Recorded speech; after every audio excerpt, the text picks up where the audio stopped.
भूमौ स्खलितपादानां भूमिरेवावलम्बनं त्वयि जातापराधानां त्वमेव शरणं शिवे। शिवशक्त्या युक्तो यदि भवति शक्तः प्रभवितुं न चेदेवं देवो न खलु कुशलः स्पन्दितुमपि। अतस्त्वामाराध्यां हरिहरविरिञ्चादिभिरपि प्रणम्तुं स्तोतुं वा कथमकृतपुण्यः प्रभवति। तनीयां सम्पांसुं तव चरणपङ्केरुहभवं विरिञ्चिः सञ्चिन्वन् विरचयति लोकानविकलं। वहत्येनं शौरिः कथमपि सहस्रेण शिरसां हरः संशुद्ध्यैनं भजति भसितोद्धूलनविधिम्। अविद्यानाम् अन्तस्तिमिरमिहिरद्वीपनगरी जडानां चैतन्यस्तबक मकरन्दस्रुतिझरी। दरिद्राणां चिन्तामणिगुणनिका जन्मजलधौ निमग्नानां दंष्ट्रा मुररिपुवराहस्य भवति। त्वदन्यः पाणिभ्यामभयवरदो दैवतगणः त्वमेका नैवासि प्रकटितवराभीत्यभिनया। भयात्त्रातुं दातुं फलमपि च वाञ्छासमधिकं शरण्ये लोकानां तव हि चरणावेव निपुणो। हरिस्त्वामाराध्य प्रणतजन सौभाग्यजननीं पुरा नारी भूत्वा पुररिपुमपि क्षोभमनयत्। स्मरोऽपि त्वां नत्वा रतिनयनलेह्येन वपुषा मुनीनामप्यन्तः प्रभवति मोहाय महताम्। धनुः पौष्पं मौर्वी मधुकरमयी पञ्चविशिखाः वसन्तः सामन्तो मलयमरुदायो धनरथः। तथाप्येकः सर्वं हिमगिरिसुते कामपि कृपाम् अपाङ्गात्ते लब्ध्वा जगदिदमनङ्गो विजयते। क्वणत्काञ्चीदामा करिकलभकुम्भस्तननता परिक्षीणा मध्ये परिणतशरच्चन्द्रवदना। धनुर्बाणान् पाशं सृणिमपि दधाना करतलैः पुरस्तादास्तां नः पुरमथितु राहो पुरुषिका। सुधा सिन्धोर्मध्ये सुरविटपि वाटी परिवृते मणिद्वीपे नीपोपवनवति चिन्तामणिगृहे। शिवाकारे मञ्चे परमशिवपर्यङ्कनिलयां भजन्ति त्वां धन्याः कतिचन चिदानन्दलहरीम्। महीं मूलाधारे कमपि मणिपूरे हुतवहं स्थितं स्वाधिष्ठाने हृदि मरुतमाकाशमुपरि।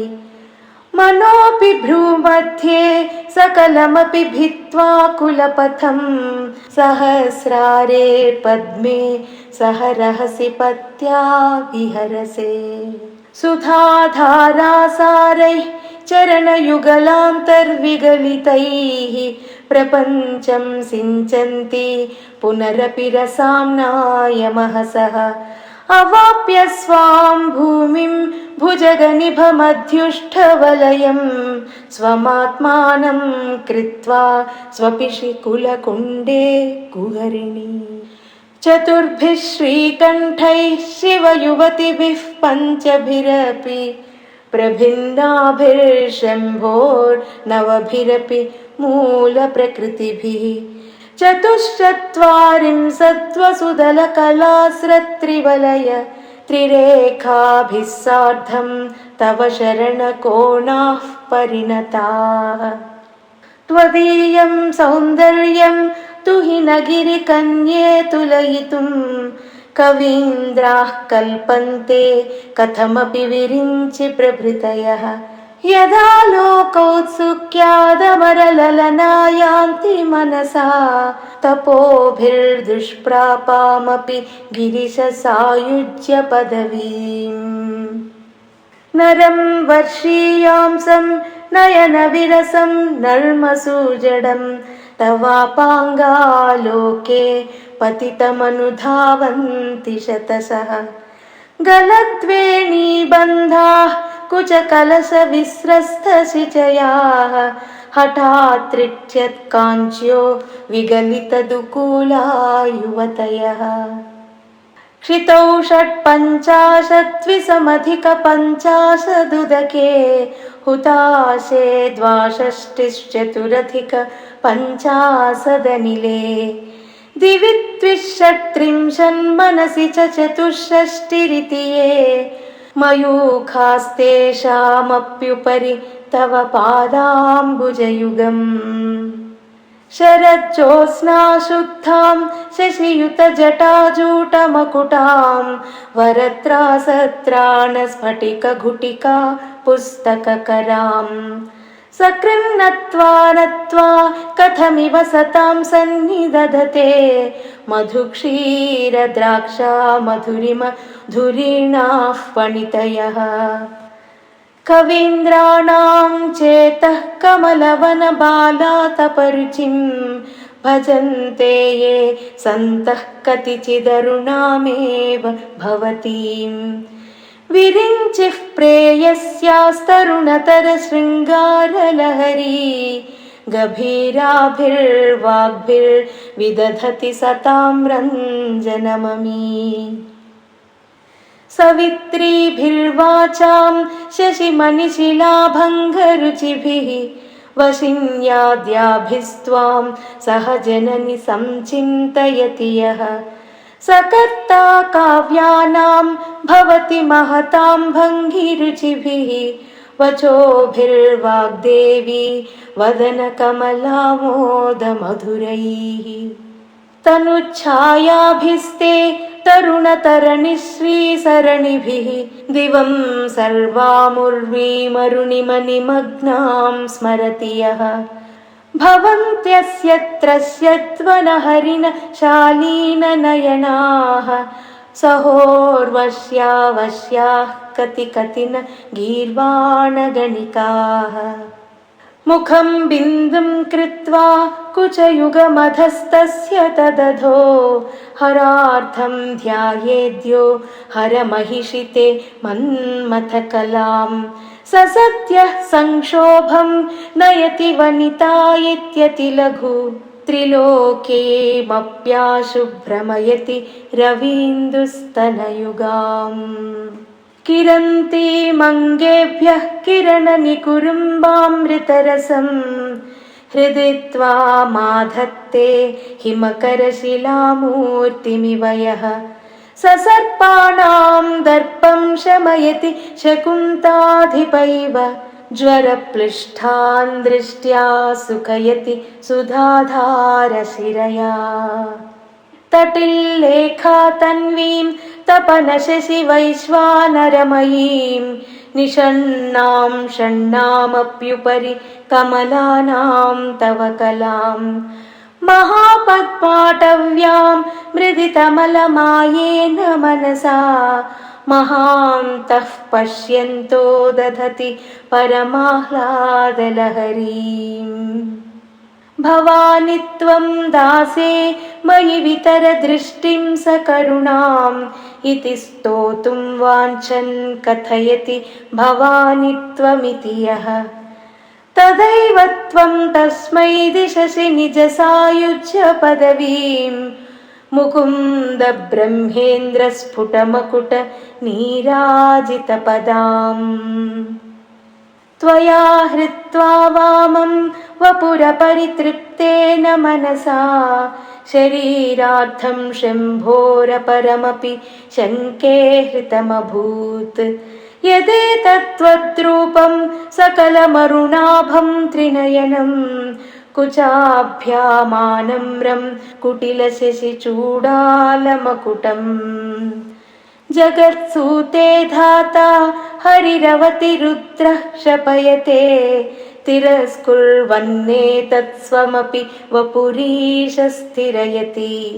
सदा पूर्वः सर्वं तदिदमनुगृह्णाति च शिवः तवाज्ञामालम्ब्य क्षणचलितयोर्भ्रूलतिकयोः।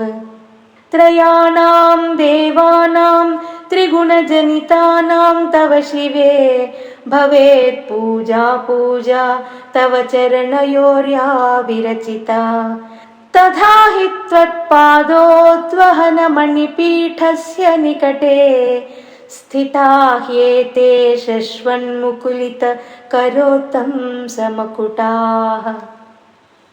विरिञ्चिः पञ्चत्वं व्रजति हरिराप्नोति विरतिं विनाशं कीनाशो भजति धनदो याति निधनम्। वितन्द्री माहेन्द्री विततिरपि सम्मीलितदृशा महासंहारेऽस्मिन् विहरति सति त्वत्पतिरसौ। जपो जल्पः शिल्पं सकलमपि मुद्राविरचना गतिः प्रादक्षिण्यक्रमणमशनाद्याहुतिविधिः। प्रणामः संवेशः सुखमखिलमात्मार्पणदृशा सपर्यापर्यायास्तव भवतु यन्मे विलसितम्। सुधामप्यास्वाद्य प्रतिभयजरा मृत्युहरिणीं विपद्यन्ते विश्वे विधिशतमखाद्यादिविशदः। करालं यक्ष्वेलं कबलितवतः कालकलना न शम्भोस्तन्मूलं तव जननि ताटङ्कमहिमा। किरीटं वैरिञ्चं परिहर पुरः कैटभभिदः कठोरे कोटीरे स्खलसि जहि जम्भारिमकुटम्। प्रणम्रे श्वेतेषु प्रसभमुपयातस्य भवनम् भवस्याभ्युत्थाने तव परिजनोक्तिर्विजयते। स्वदेहोद्भूताभिर्घृणिभिरनिमाद्याभिरभितः निषेव्ये नित्ये त्वामहमिति सदा भावयति यः। किमाश्चर्यं तस्य त्रिनयन समृद्धिं तृणयतः महासंवर्ताग्निर्विरचयति नीराजनविधिम्। चतुष्षष्ट्या तन्त्रैः सकलमतिसन्धाय भुवनं स्थितः तत्तत्सिद्धिप्रसव परतन्त्रैः पशुपतिः। पुनस्त्वन्निर्बन्धादखिल पुरुषार्थैकघटना स्वतन्त्रं ते तन्त्रं क्षितितलमवातीतरदिदम्। शिवः शक्तिः कामः क्षितिरथ रविशीतकिरणः स्मरोऽहं सः शक्रस्तदनु च परामारहरयः। अभिहृल्लेखाभिस्तिसृभिरवसानेषु घटिताः भजन्ते वर्णास्ते तव जननि नामावयवताम्। स्मरं योनिं लक्ष्मीं त्रितयमिदमादौ तव मनोः निधायैके नित्ये निरवधि महाभोगरसिकाः। भजन्ति त्वां चिन्तामणिगुणनिबद्धाक्षवलयाः शिवाग्नौ जुह्वन्तः सुरभिघृतधारा हुतिशतैः। शरीरं त्वं शम्भो शशिमिहिर वक्षोरुहयुगं तवात्मानं मन्ये भगवति नवात्मानमनघम्। अतः शेषशेषीत्ययमुभय साधारणतया स्थितः सम्बन्धो वां समरस परानन्दपरयोः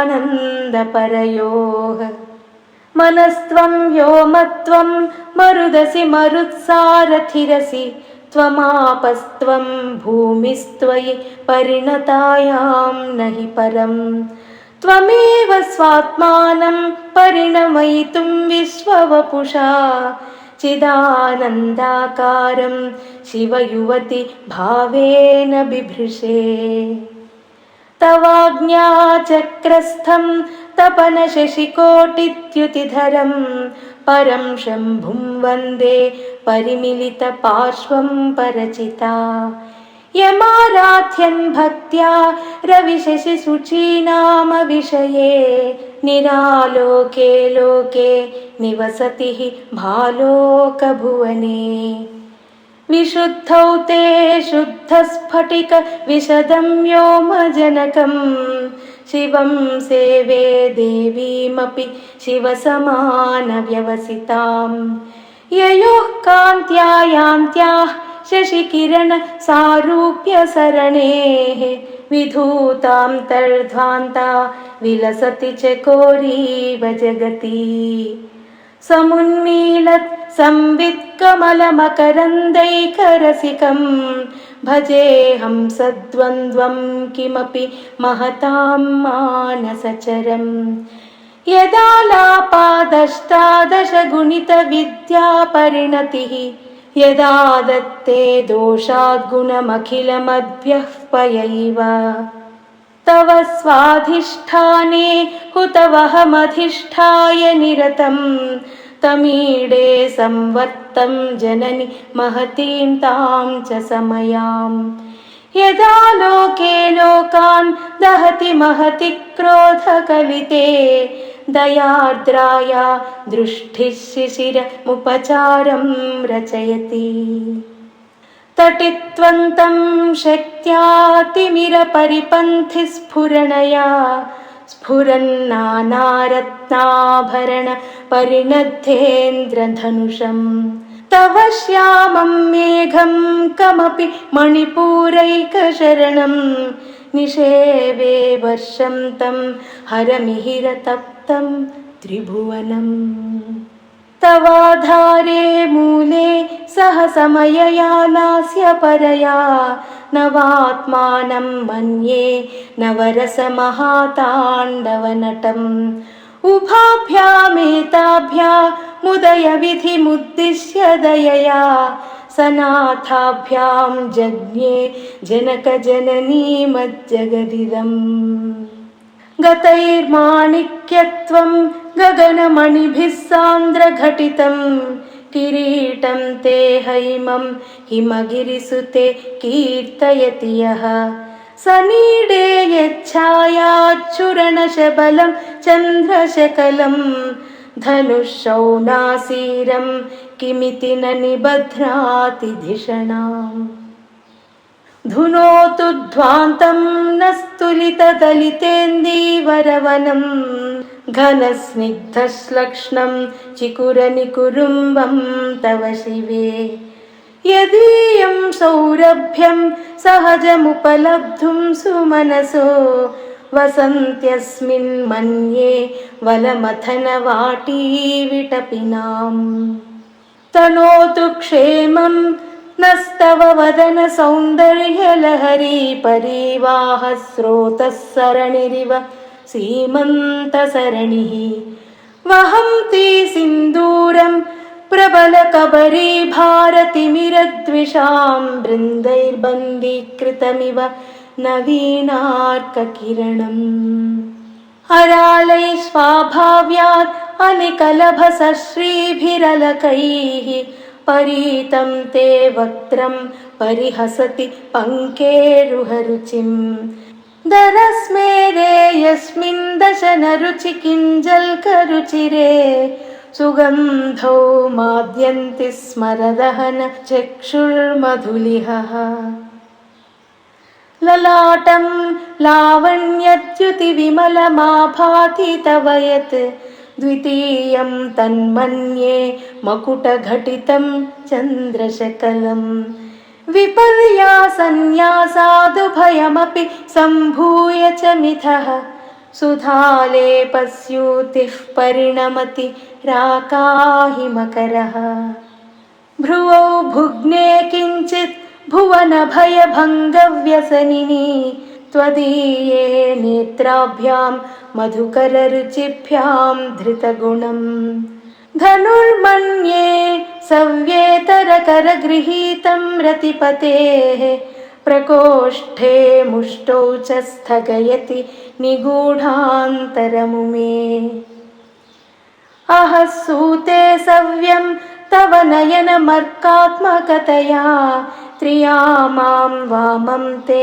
सृजति रजनीनायकतया तृतीया ते दृष्टिर्दरदलितहेमाम्बुजरुचिः समाधत्ते सन्ध्यां दिवसनिशयोरन्तरचरीम् विशाला कल्याणी स्फुटरुचिरयोध्या कुवलयैः कृपाधाराधारा किमपि मधुरा भोगवतिका अवन्ती दृष्टिस्ते बहुनगरविस्तारविजया ध्रुवं तत्तन्नामव्यवहरणयोग्या विजयते कवीनां सन्दर्भस्तवकमकरन्दैकरसिकं कटाक्षव्याक्षेपभ्रमरकलभौ कर्णयुगलम् अमुञ्चन्तौ दृष्ट्वा तव नवरसास्वादतरलौ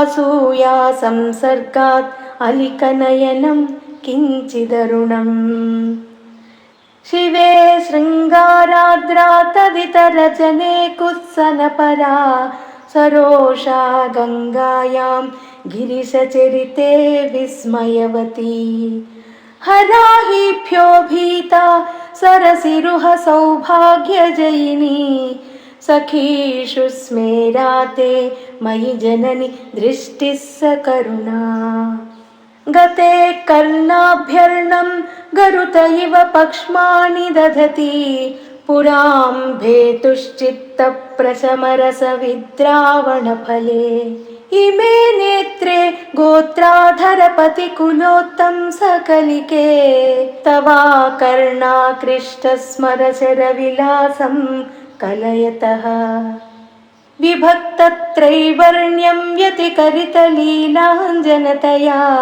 विभाति त्वन्नेत्रत्रितयमिदमीशानदयिते पुनः स्रष्टुं देवान् द्रुहिणहरिरुद्रानुपरतान् रजःसत्त्वं बिभ्रत्तमैति गुणानां त्रयमिव पवित्रीकर्तुं नः पशुपतिपराधीनहृदये दयामित्रैर्नेत्रैः अरुणधवलश्यामरुचिभिः न दशो नो गङ्गा तपनतनयेति ध्रुवममुं त्रयाणां तीर्थानामुपनयसि सम्भेदमनघम् निमेषोन्मेषाभ्यां प्रलयमुदयं याति जगति तवेत्याहुः सन्तो धरणिधरराजन्यतनये त्वदुन्मेषाज्जातं जगदिदमशेषं प्रलयतः परित्रातुं शङ्के परिहृतनिमेषास्तव दृशः तवापर्णे कर्णे जपनयनपैशून्यचकिताः निलीयन्ते तोये नियतमनिमेषाः शफरिकाः इयं च श्रीर्बद्धच्छदपुटकवाटं कुवलयं जहाति प्रत्यूषे निशि च विघटय्य प्रविशति दृशाद्राघीयस्या दरदलितनीलोत्पलरुचा दवीयां सन्दीनं स्नपय कृपया मामपि शिवे अनेनायं धन्यो भवति न च ते हानिर्यता वने वा हर्म्ये वा समकरनिपातो हिमकरः अरालं ते पालीयुगलमगराजन्यतनये न केशा माधत्ते कुसुमशरकोदण्डकुतुकम् तिरश्चीनो यत्र श्रवणपथमुल्लङ्घ्य विलसन् अपाङ्गव्यासङ्गो दिशति शरसन्धानधिषणाम् स्फुरद्गण्डाभोगप्रतिफलितताटङ्कयुगलम् चतुश्चक्रं मन्ये तव मुखमिदं मन्मथरथम् यमारुह्यद्रिह्यत्यवनिरथमर्केन्दुचरणं महावीरो वारः प्रमथपतये सज्जितवते सरस्वत्याः सूक्तिरमृतलहरी कौशलहरी पिबन्त्याः शर्वाणि श्रवणचुलुकाभ्यामविरलम् चमत्कारश्लाघा चलितशिरसः कुण्डलगणो जनत्कारैस्तारैः प्रतिवचनमाचष्ट इव ते असौ नासावंशस्तु हि न गिरिवंशध्वजपटी त्वदीयो नेदीयः फलतु फलमस्माकमुचितम् वहत्यन्तर्मुक्ताः शिशिरकर निःश्वासगलितम् समृद्ध्या यत्तासां बहिरपि च मुक्तामणिधरः प्रकृत्या रक्तायास्तव सुदति दन्तच्छदरुचेः प्रवक्ष्ये सादृश्यं जनयतु फलं विद्रिमलता न बिम्बं तद्बिम्बप्रतिफलनरागादरुणितं तुलामध्यारोढुं कथमिव विलज्जेत कलया स्मितज्योत्स्नाजालं तव वदनचन्द्रस्य पिबतां चकोराणामासीदति रसतया चञ्चुजडिमा अतस्ते शीतांशोरमृतलहरी माम्लरुचयः पिबन्ति स्वच्छन्दं निशि निशि भृशं काञ्चिकधिया अविश्रान्तं पत्युर्गुणगणकथाम्रेडन जपा पुष्पच्छाया तव जननि जिह्वा जयति सा यदग्रासीनायाः स्फटिकदृशदच्छच्छविमयी सरस्वत्या मूर्तिः परिणमति माणिक्यवपुषा रणे जित्वा दैत्यानपहृतशिरस्त्रैः कवचिभिः निवृत्तैश्चण्डांशत्रिपुरहर निर्माल्यविमुखैः विशाखेन्द्रोपेन्द्रैः शशिविशद कर्पूरशकला विलीयन्ते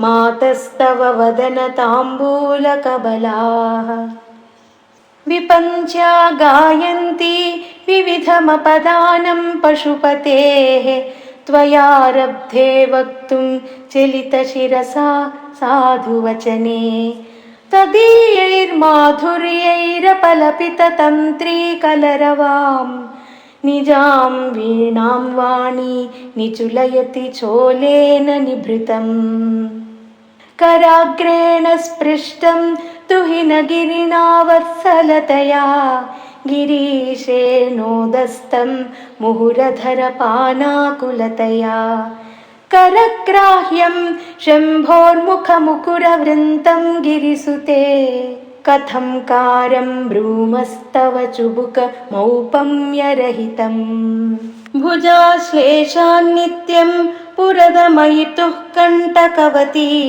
तव ग्रीवा धत्ते मुखकमलनालश्रियमियम् स्वतः श्वेता कालागरुबहुलजम्बालमलिना मृणाली लालित्यं वहति यदधो हारलतिका गले रेखास्तिस्रो गतिगमकगीतैकनिपुणे विवाहव्यानद्धप्रगुणगुण सङ्ख्याप्रतिभुवः विराजन्ते नानाविधमधुररागाकरभुवां त्रयाणां ग्रामाणां स्थितिनियम सीमानैव ते मृणाली मृद्वीनां तव भुजलतानां चतसृणां चतुर्भिः सौन्दर्यं सरसिजभवस्तौति वदनैः नखेभ्यः सन्त्रस्यन् प्रथममथनादन्धकरिपोः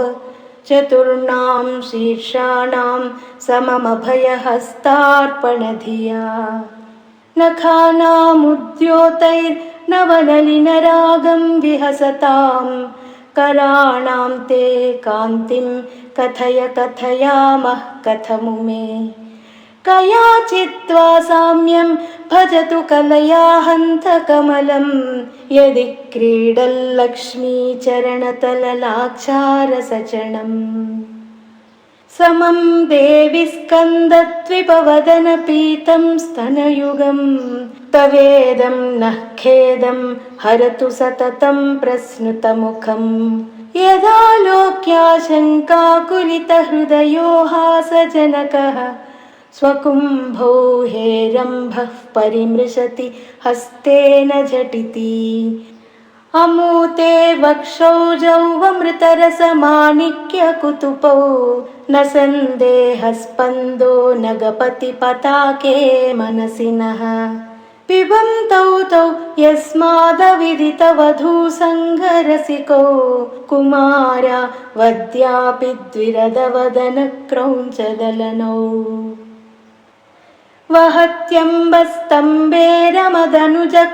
वहत्यम्बस्तम्बेरमदनुजकुम्भप्रकृतिभिः समारब्धां मुक्तामणिभिरमलां हारलतिकां कुचाभोगो बिम्बाधररुचिभिरन्तशबलितां प्रतापव्यामिश्रां पुरदमयितुः कीर्तिमिव ते तव स्तन्यं मन्ये धरणिधरकन्ये हृदयतः पयः पारावारः परिवहति सारस्वतमिव दयावत्या दत्तं द्रविडशिशुरास्वाद्य तव यत् कवीनां प्रौढानामजनि कमनीयः कवयिता हरः क्रोधज्वालावलिभिरवलीढेन वपुषा गभीरे ते नाभीसरसि कृतसङ्गो मनसि जः समुत्तस्थौ तस्मादचलतनये धूमलतिका जनस्तां जानीते तव जननि रोमावलिरिति यदेतत् कालिन्दी तनुतरतरङ्गाकृतिशिवे कृशे मध्ये किञ्चित् जननि तव यद्भाति सुधियां विमग्धादन्योन्यं कुचकलशयोरन्तर्गतं तनूभूतं व्योमप्रविशदिव नाभिं कुहरिणीम् स्थिरो गङ्गावर्तस्तनमुकुलरोमावलिलता कलावालं कुण्डं कुसुमशरतेजोहुतभुजः रते लीलागारं किमपि तव नाभिर्गिरिसुते बिलद्वारं सिद्धेर्गिरिशनयनानां विजयते निसर्गक्षीणस्य स्तनतटभरेण क्लमजुषो नमन्मूर्तेर्नारी तिलकशनकैस्तृट्यतैव चिरं ते मध्यस्य त्रिटिततटिनीतीरतरुणा समावस्थास्थेम्नो भवतु कुशलं शैलतनये कुचौ सद्यस्विद्यत्तटघटितकूर्पासभिदुरौ कषन्तौ दोर्मूले कनककलशाभौ कलयता तव त्रातुं भङ्गादलमिति वलग्नं तनुभुवा त्रिधानद्धं देवि त्रिवलिलवलीवल्लिभिरिव गुरुत्वं विस्तारं क्षितिधरपतिः पार्वती निजात् नितम्बा दाचिद्यत्वयि हरणरूपेण निदधे अतस्ते विस्तीर्णो गुरुरयमशेषां वसुमतीं नितम्ब प्राग्भारस्थगयति लघुत्वं नयति च करीन्द्राणां शुण्डान् कनककदलीकाण्डपटलीम् उभाभ्यामूरुभ्यामुभयमपि निर्जित्य भवति। सुवृत्ताभ्यां पत्युः प्रणति कठिनाभ्यां गिरिसुते विधिज्ञे जानुभ्यां विबुधकरि कुम्भद्वयमसि। पराजेतुं रुद्रं द्विगुणशरगर्भौ गिरिसुते निषङ्गौ जङ्घेते विषमविशिखो बाढमकृत। यदग्रे दृश्यन्ते दशशरफलाः पादयुगली नखाग्रच्छद्मानः सुरमकुटशाणैकनिशिताः। श्रुतीनां मूर्धानो दधति तव यौ शेखरतया ममाप्येतौ मातः शिरसि दयया धेहि चरणौ। ययोः पाद्यं पातः पशुपति जटाजूटतटिनी ययोर्लाक्षा लक्ष्मीररुणहरि चूडामणिरुचिः।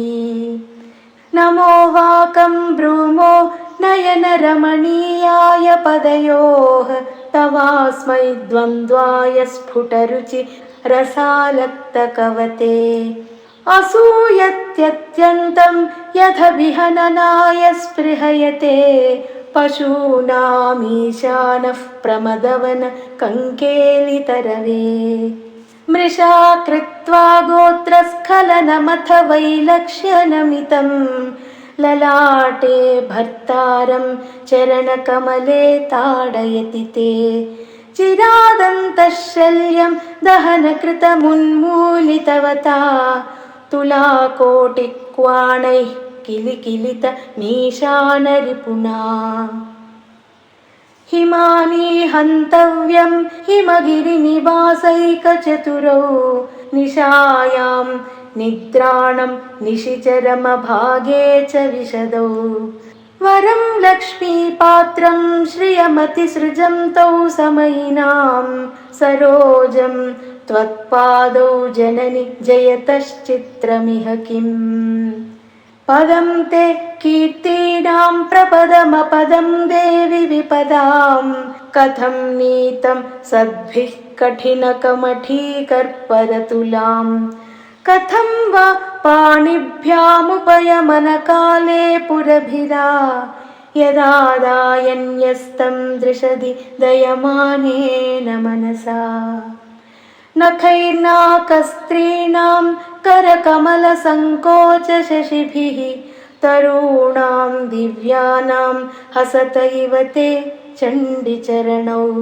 फलानि स्वत्सेभ्यः किसलयकराग्रेण ददतां दरिद्रेभ्यो भद्रां श्रियमनिश मह्नाय ददतौ।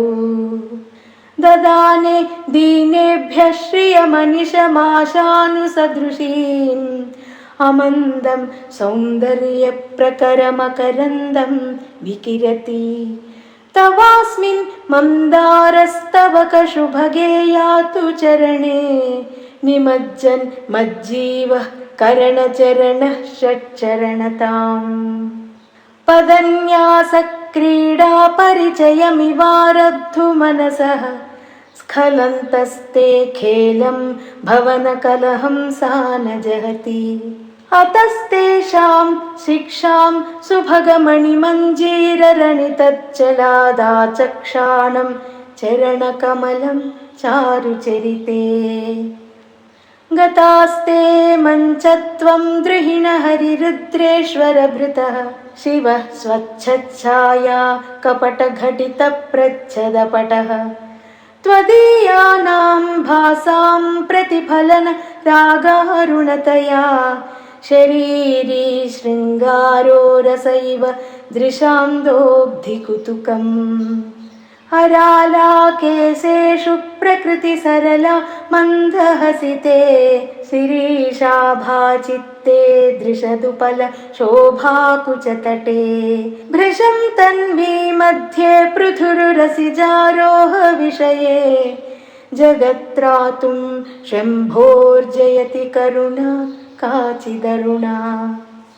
कलङ्कः कस्तूरी रजनिकरबिम्बं जलमयम् कलाभिर्कर्पूरैर्मरकतकरण्डं निबिडितम् अतस्त्वद्भोगेन प्रतिदिनमिदं रिक्तकुहरं विधिर्भूयो भूयो निबिडयति नूनं तव कृते पुरा रातेरन्तः पुरमसि ततस्त्वच्चरणयोः सपर्या मर्यादा तरलकरणानामसुलभा तथा ह्येते नीताः शतमखमुखा सिद्धिमतुलां तव द्वारोपान्तस्थितिभिरनिमाद्याभिरमराः कलत्रं वैधात्रं कति कति भजन्ते न कवयः श्रियो देव्याः को वा न भवति पतिः कैरपि धनैः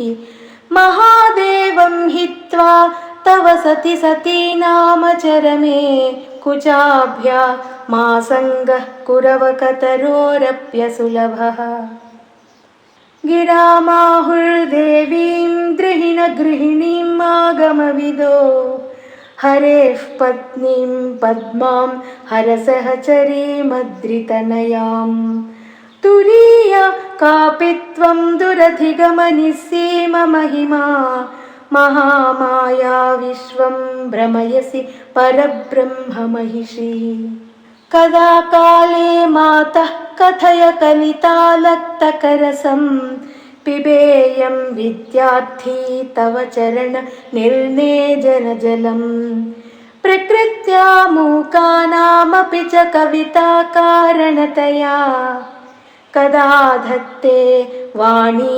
मुखकमलताम्बूलरसताम् सरस्वत्या लक्ष्म्या विधिहरिसपत्नो विहरते रतेः पातिव्रत्यं शिथिलयति रम्येण वपुषा चिरं जीवन्नेव क्षपितपशुपाशव्यतिकरः परानन्दाभिख्यं रसयति रसं त्वद्भजनवान् प्रदीपज्वालाभिर्दिवसकरनीराजनविधिः सुधा सूतेश्चन्द्रोपलजललवैरर्घ्यरचना स्वकीयैरम्भोभिः सलिलनिधि सौहित्यकरणं त्वदीयाभिर्वाग्भिस्तव जननि वाचां स्तुतिरियम् इति श्रीमच्छङ्कराचार्यविरचित सौन्दर्यलहरी